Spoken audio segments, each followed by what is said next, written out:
Appétit de production, ça commence comment? Ça commence par l'envie de faire ce pourquoi j'ai été créé, c'est-à-dire faire de la musique,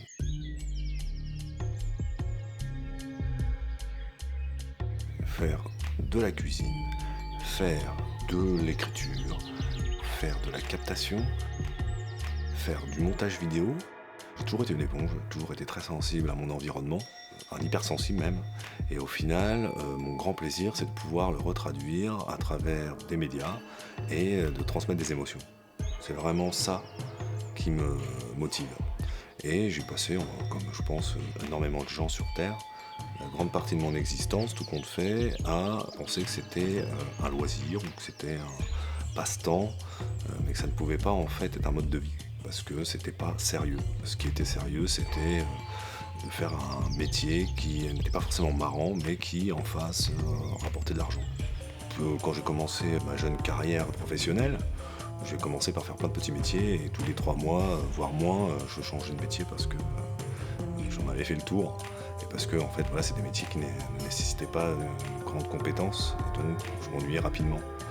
Jusqu'au jour où j'ai fondé une famille et où en fait, mécaniquement, je me suis dit, il faut absolument que tu arrives à trouver un métier qui te motive. Et au-delà de ça, je crois que c'est le métier qui m'a trouvé, c'est dans ma nature, je suis plutôt un communicant et ça correspondait bien à l'univers du commerce. Donc j'ai fait 20 ans de commerce. Bon, ça est arrivé par rapport à mon petit bagage initial, plutôt à un niveau, au niveau maximum de ce que je pouvais proposer. Ça veut dire encadrer une équipe commerciale. Donc ça, le leitmotiv à la fin, pour pouvoir supporter cette pression, ça a été l'argent.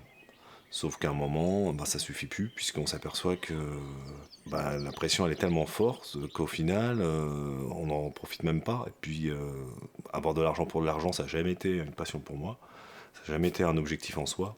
Pendant 2 ans, j'ai vraiment mûri ce projet de me dire, voilà, qu'est-ce qui te rendrait heureux pour continuer à travailler, peut-être jusqu'à la fin de ta vie, en fait. Je cherche pas forcément souffrir en espérant la retraite, une retraite qui risque de jamais arriver parce que tu seras mort avant, ou alors une retraite qui arrive et c'est là où aussi tout le reste, tous les autres ennuis arrivent. Pourquoi ne pas plutôt se dire, je vais plutôt trouver un métier où je vais faire ce qui me plaît tout le temps. Et en fait, ça aurait dû être ça dès le début. Et pourquoi j'ai pas fait? Je pense que c'est tout simplement par un manque de confiance en soi et peut-être par un manque de rigueur aussi. À un moment, il faut savoir ce qu'on veut et puis mettre en face les bonnes cartes pour y arriver.